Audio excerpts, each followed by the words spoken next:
Nagbabalik na po ang pulso ng bayan. Samantala, ano bang naging epekto po nitong patuloy na pagtaas po ng presyo ng mga produktong petrolyo sa transport group, particular na dito mga po sa Transportation Network Vehicle Service o TNVS. Ito po yung mga uri ng public transportation dito po sa ating bansa na ang ginagamit po ay yung mga pribadong sasakyan para sa paghatid po ng mga pasahero.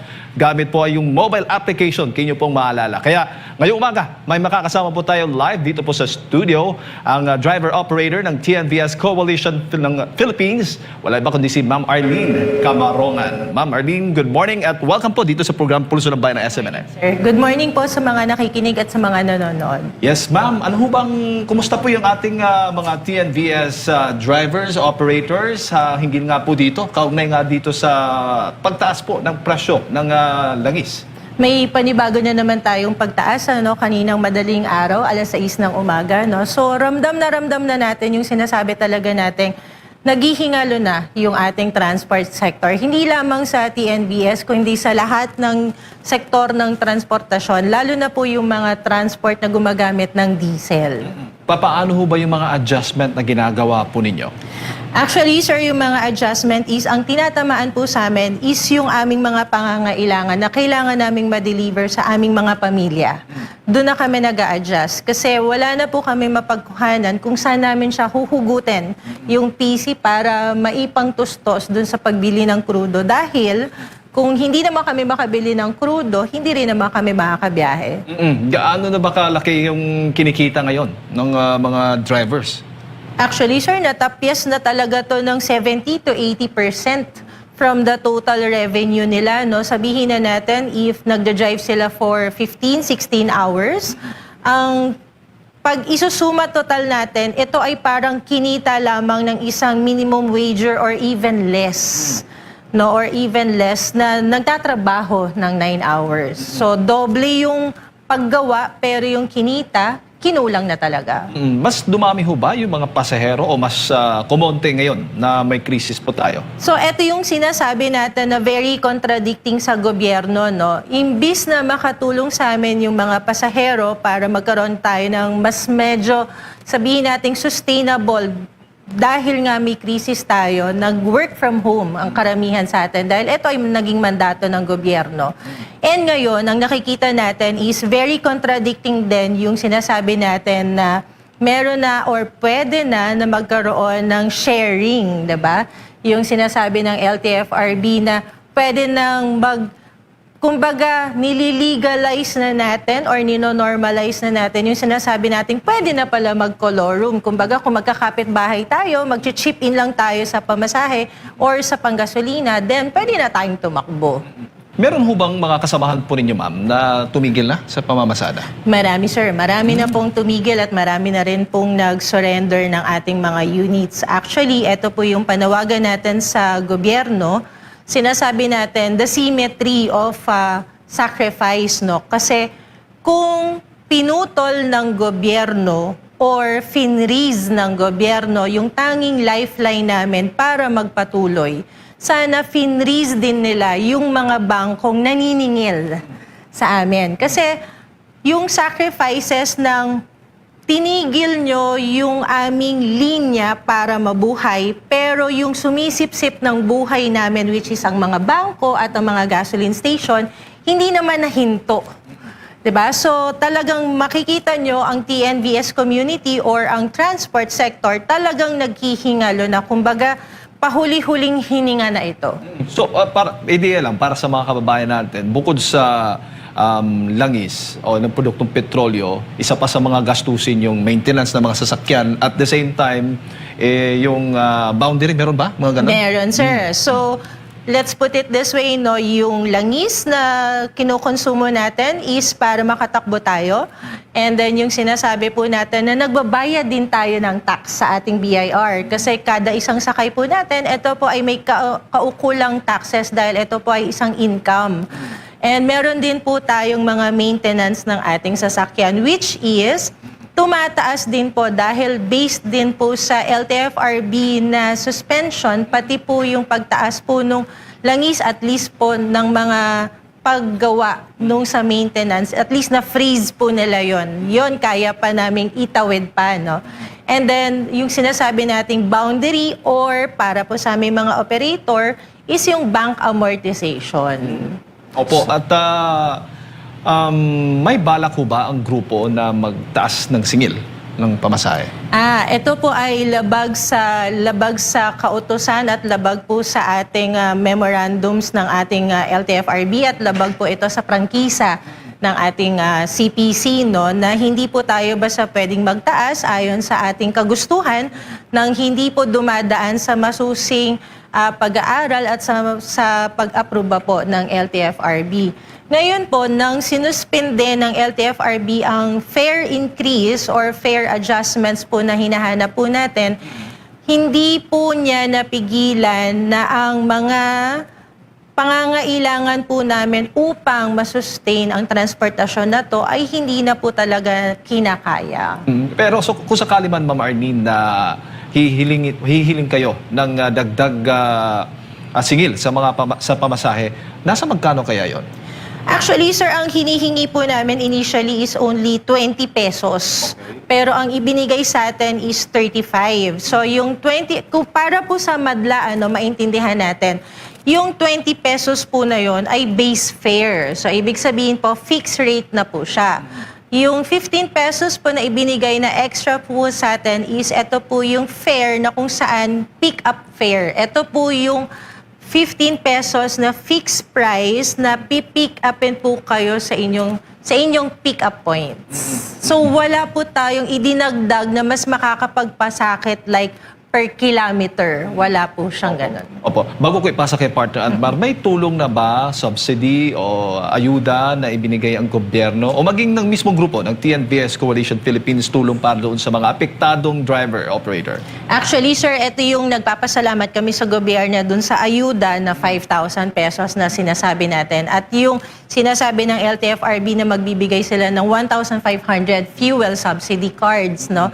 Pero ito po kasi is band-aid. Ito po kasi is very superficial. Hindi po tayo nagiging ungrateful. Yun lang yung gusto nating sabihin sa madla, ano? Pero ang sinasabi po natin, yung 5,000 pesos po na yun, ang sinubsidize po nila is only 142 rides. Katumbas po siya ng 35 pesos times 142 rides natin sa TNVS. Ngayon, kung ang sinasabi natin is piso para sa jeep, katumbas lang po siya ng 5,000 rides. Na kung titignan po natin, linggo-linggo, tumataas po ang presyo ng krudo, no? Hindi po siya sumasapat, pero makakatulong po yun kung maibabalik talaga po sa amin yung sinuspinde ng gobyerno na fare increase. And then, eto rin po yung isa nating panawagan, na magkaroon po ng pakialam na rin ang Philippine Competition Commission or PCC dahil sa mga unfair practices po ng mga TNC. So medyo nagtitake advantage na sila. Katulad ng mas mababang presyo ng pamasahe than the expected ng fare matrices natin, mukha lang po kasi talagang maliit yung mga komisyon na pinapublish nila, pero ang ending ng net ratio po ng isang driver ay mas naghihingalo pa po than the ones na nagja-drive for the market leader na mga TNC. Opo, Ma'am Arlene, magandang umaga. Balikan ko lang po yung 5,000 pesos in terms of sa araw po. Mga ilang araw lang po yung magagastos or magagamit nyo po yung 5,000? Actually, sir, kung titignan natin, yung 5,000 pesos is only, sasabihin po natin, 2 or 1.5 full tank po ng isang sedan. Sa 1.5 full tank po ng sedan, ito po ay tumatakbo ng hanggang 300 kilometers. So kaya po siyang ubusin ng isang driver ng isang araw at kalahati.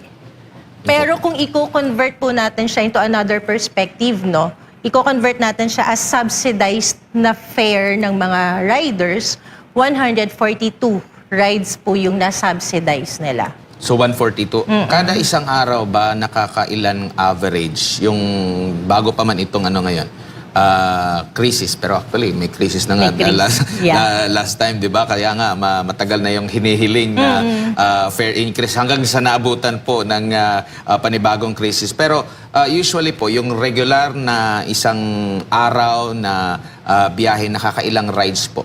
Ang isang average ride po ng isang driver is nasa 25 per day. Opo, TNVS. TNVS po yan. Opo, and ngayon po na meron ng crisis simula nitong mga nakalipas kasi mag-iisang buwan niya yata itong gulo dyan, panibagong gulo dyan po sa gitnang silangan. Mga ilang rides na po mula sa 25? Actually, sir, no, ang pagbabasehan na po natin ng ratio is nakaka-25 pa rin. Pero mas doble yung oras nila sa kalsada to achieve the 25.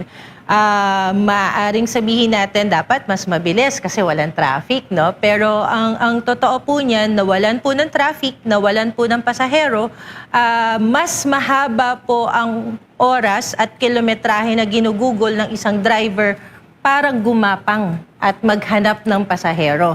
Hanggang sa mabuo po niya yung 25 kasi yun po yung visual, no? Very optical sa driver na kapag naka-25 na ako, kaya pa. Kaya ko pang i-extend hanggang 30 or pag naka-25 na ako, medyo ang net ko nararamdaman ko na. Opo.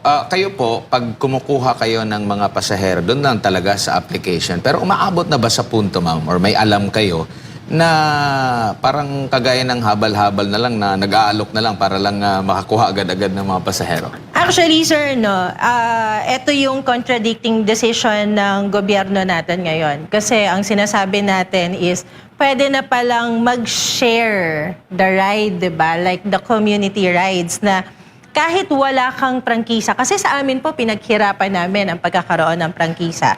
Kahit wala ka pong prangkisa, pwede mo palang i-offer ang sasakyan mo sa mga kapitbahay mo na sabay-sabay kayong pumasok. Di po ba? At pwede kang maningil. Of course, nandun yung color room style, di ba? Na para bang naghabal-habal, nag-self booking kayo sabay-sabay na kayo-kayo nag-usap. So dito po, nakikita natin, no, why is it very contradicting? Kasi imbis na ipatupad natin ang ride sharing na dati naman na nating services sa mga TNC, ay promote natin yon. Bakit pinopromote natin na ang mga private ay gumamit na ng mga ganitong klaseng platform out of their own decision and out of their own rules, no? Kasi lahat po tayo, kailangan po nating isipin, ang isang TNVS po ay meron din pong commercial insurances. So, ibig sabihin po, kayo po ay covered na kapag ka merong aksidente or disgrasya, meron pong insurance commercially built for this kind of business. So, kung private ka po at mag-usap-usap lang tayo na sabay-sabay tayo pumasok ng Makati at singilin ko kayo, while having the private insurances, while having kung magkano yung gusto kong ibigay at gusto kong singilin, hindi po yan makokontrol ng LTFRB. And yun din po yung reason na mawawalan din kami ng pasahero. Opo, at actually meron ngang panibagong balita. Kumbaga, yung inyo pong pinatutungkulan ay kilala din sa tawag na carpooling. Yes. Okay, so yung nabanggit mo na concern na parang wala rin kaibahan ito kasi pwedeng mag-usap-usap lang tayo, magbabayad na lang ako sa iyo kung magkano yung chip-in ko sa iyo para sa gasolina. Ito rin yung nabibigyang punto rin kasi meron nang sinabi rin ang MMDA na maglalabas daw ng mga special permit para nga dito sa mga individual or mga company na magkakaroon ng carpooling. No? Kasi nga, yun yung nababanggit nyo po. Kasi anong kaibahan? Doon sa mga TNVS kami, bawal kami na, ang dami ninyong mga restrictions sa amin, dami namang i-comply. Pero pag sa private, pwede lang mag-usap-usap pa sila. Pwede ring magbayad doon sa driver kung sino yung may-ari, masyadong maluwag. So, at least medyo nakita rin ito ng government. Pero ang tanong niyan, gaya nga ng tanong mo, kung mamomonitor ba ito? Kasi sa mga nakalipas, like kagaya sa mga van, di ba, ang malimit nilang palusot, magkakalala kami, magkakamag-anak kami. So, yan yung isa ngayon. Sa dami ba ng mga sasakyan natin, yun yung hamon po.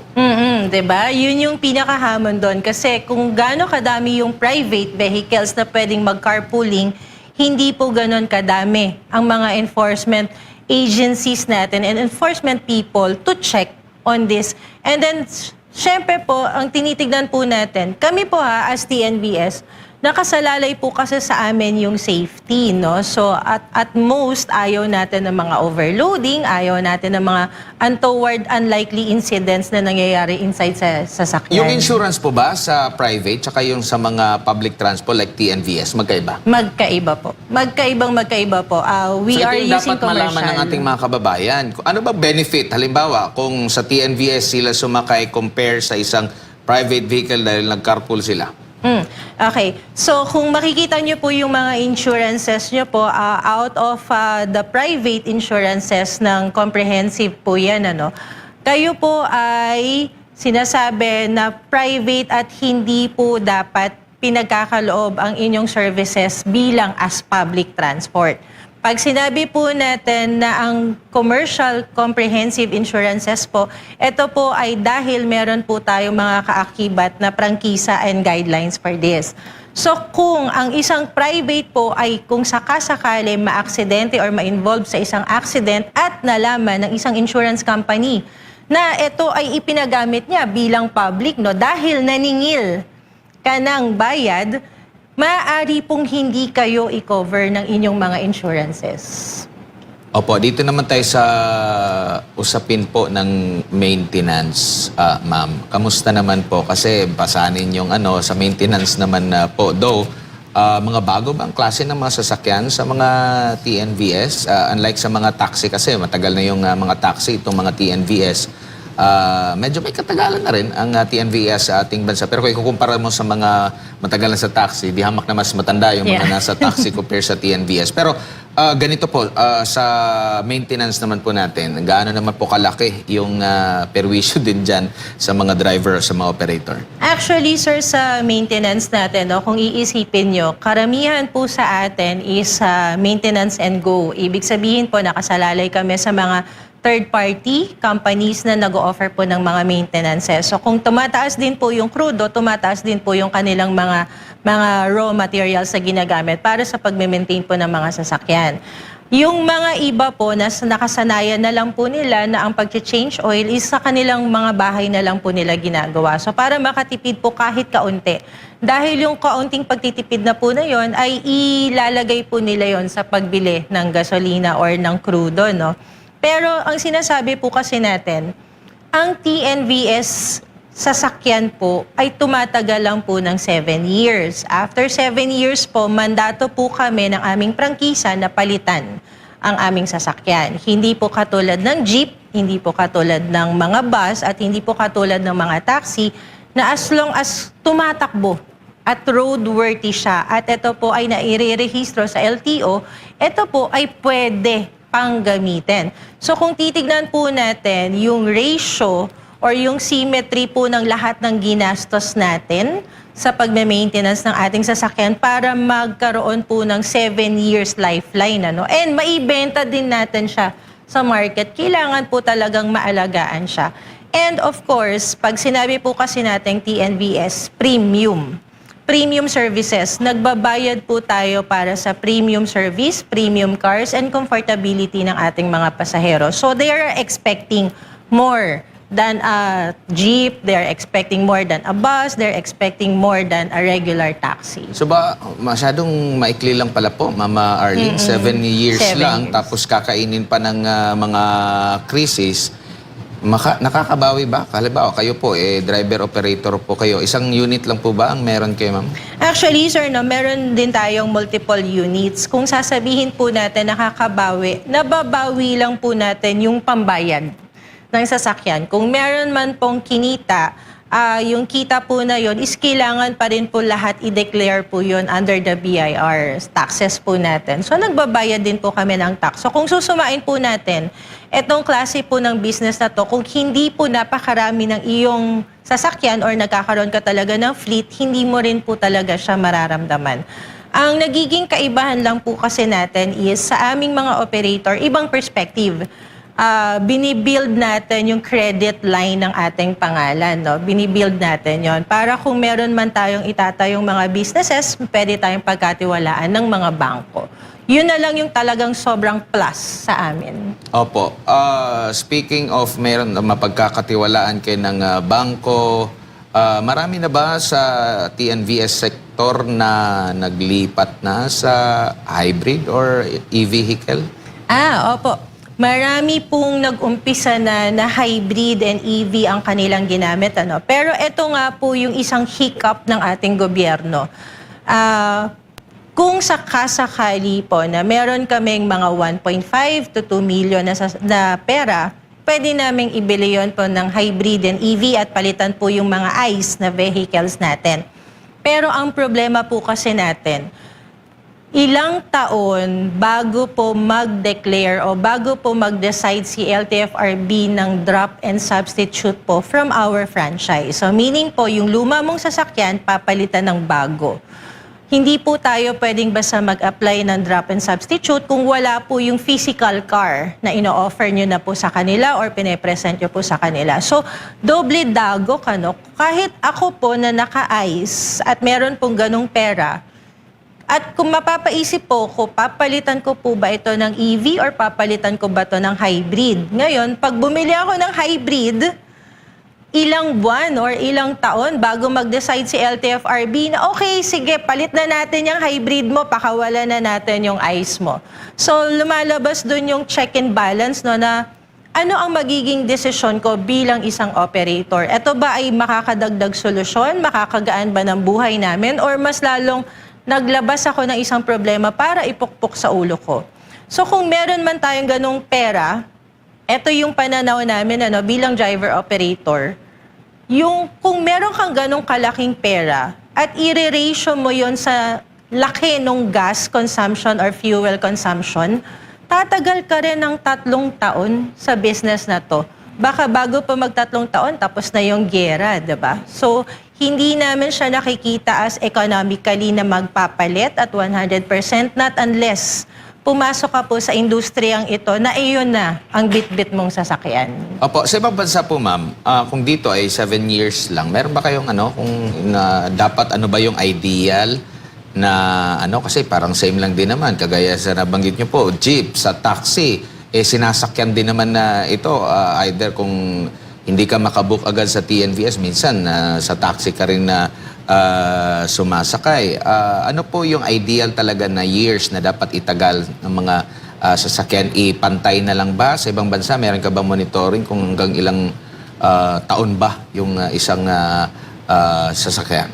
Actually, sir, nung ginawa natin yung mga policy sa TWG ng LTFRB way back ng 2016, 2015, or 2017 po, ang pinaka-ideal po talaga is 7 years. Bakit po 7 years? Kasi naniniwala po tayo na ang roadworthiness po talaga at maximum capacity or kapasidad ng isang sasakyan is nakabilang po sa 5 years. Kaya nga po, di ba, ang lagi nating sinasabi, after 5 years, ibenta mo na yung sasakyan mo.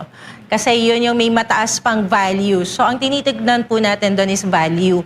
Now, kung i-compare po kasi natin siya with the regular white taxi and then the jeep, iba po kasi ang psychology ng Pinoy pag sinabi nating mura. Pag sinabi po nating mura ang isang bagay, mura ang isang pamasahe, we don't expect so much. Kumbaga parang, sige, sakay na tayo, makarating lang tayo doon, okay na kahit magkano yung pamasahe. Pero kung ikaw yung Pinoy na nagbabayad, nag-e-expect ka po na at maximum na pinakamaganda or pinakamaayos na talagang estado ng sasakyan. So dito po pumapasok yung pag-aaral na talagang ang pinakamaayos at pinakamagandang estado ng isang sasakyan at ng makina is 5 to 7 years. So kaya po dun din po nagkaroon ng capping yung ating TNVS na talagang 7 years po siya sa isang prangkisa. Partner Jade? Linawin ko lamang, Ma'am Arlene, marami po sa inyong grupo ang gustong lumipat. I mean, na openness dito sa paggamit po ng mga e-vehicles. Kaya lang, problema lang ninyo, naghihintay lang kayo ng parang abiso o parang permiso mula sa LTFRB. Kasi naman, pag bibili na kayo, tapos wala namang permiso mula sa LTFRB, sayang yung investment po ninyo. Investment, opo. Kasi po hindi tayo pwedeng basta mag-apply ng drop and substitute sa ating prangkisa kung wala pong tamang cost. Yan. Hindi rin po tayo pwedeng mag-apply ng drop and substitute kung wala po yung physical na ipapalit mo dun sa lumang sasakyan. So, kailangan po, nandyan po talaga yung mismong sasakyan.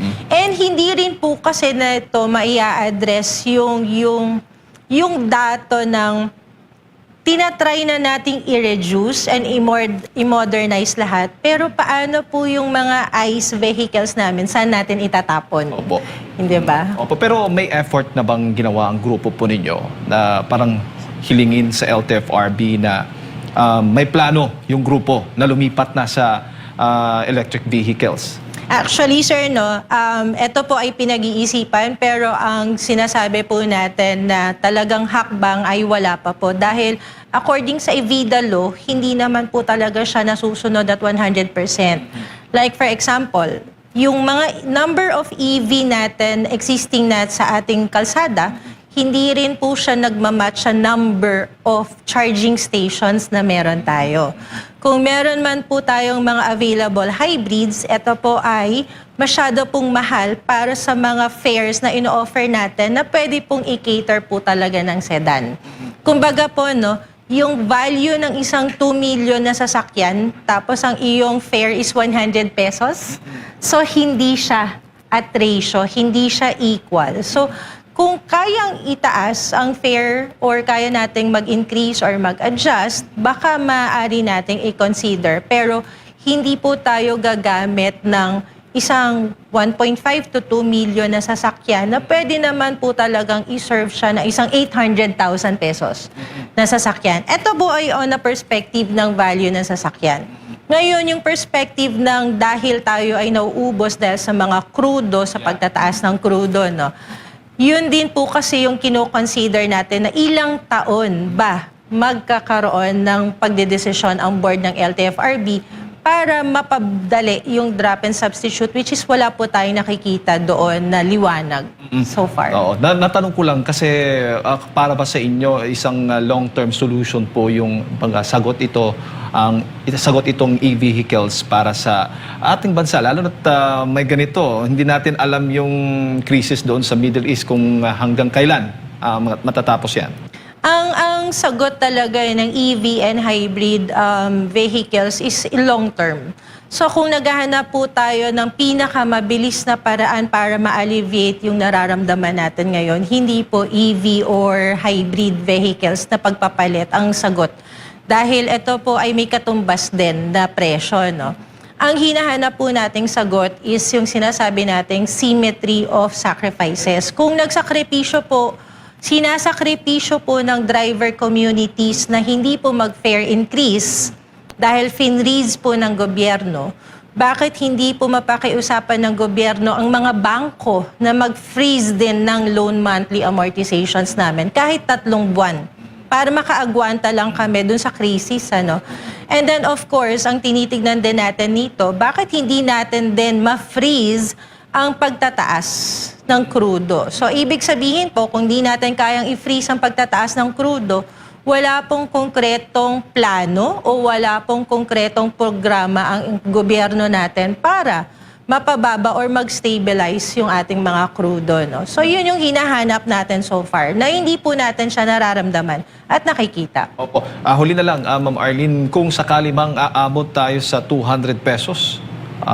yung presyohan nga natin sa diesel o sa iba pang mga produktong petrolyo, kakayanin pa ba ng TNVS o marami ho ba sa inyo ang pinag-iisipan na ngayon kapag umabot po sa ganyang presyohan ay talagang tigil pasada na? Actually, sir, baka hindi na rin po tayo umabot. Parang ang concept na lang natin is bakit tayo babiyahe para sa isang biyaheng talo, Kasi kapag ibinabiyahe nyo po yung sasakyan, meron po yan maintenance. Kapag binabiyahe nyo po yung sasakyan at hindi pa po yan isinasauli sa bangko, tumatakbo po ang penalties ng inyong loan ng hindi pagbabayad.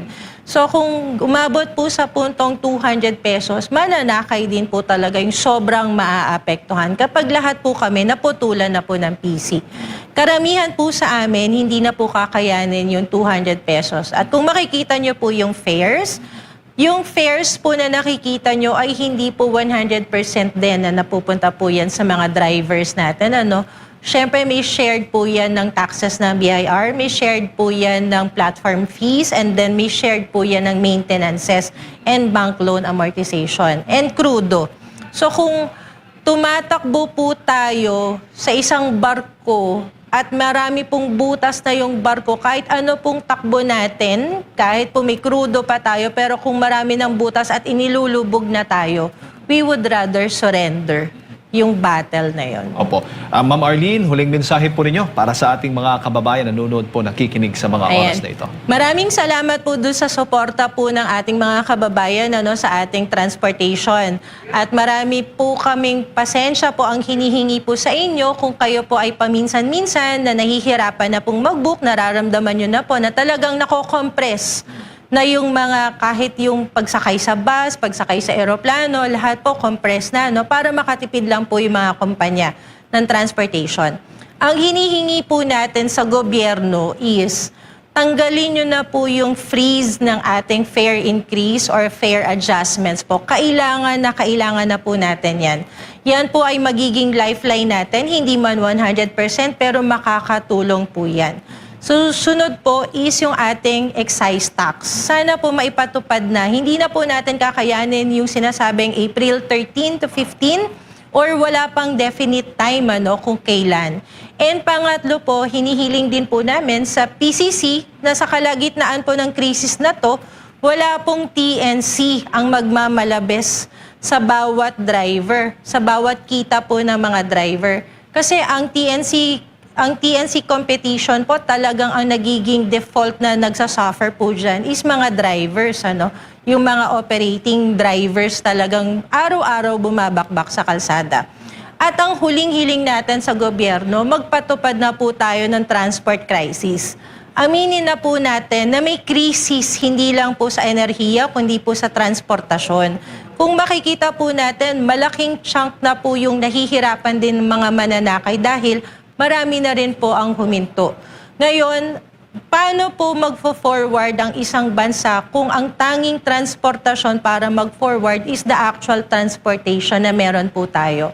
Hindi po lahat ng tao, lalo na po ang mga nasa laylayan ng ating bayan, is nakaka-afford po na bumili ng sasakyan. Lalo na po yung mga talagang gipit na gipit, bigyan nyo na po ng linya ng pangkabuhayan or linya po ng buhay yung transport para po mapagsilbihan natin at hindi po maputol yung serbisyo natin sa publiko. Alright. Ma'am Arlene, maraming salamat po sa Maraming inyong oras. salamat din Yan. po.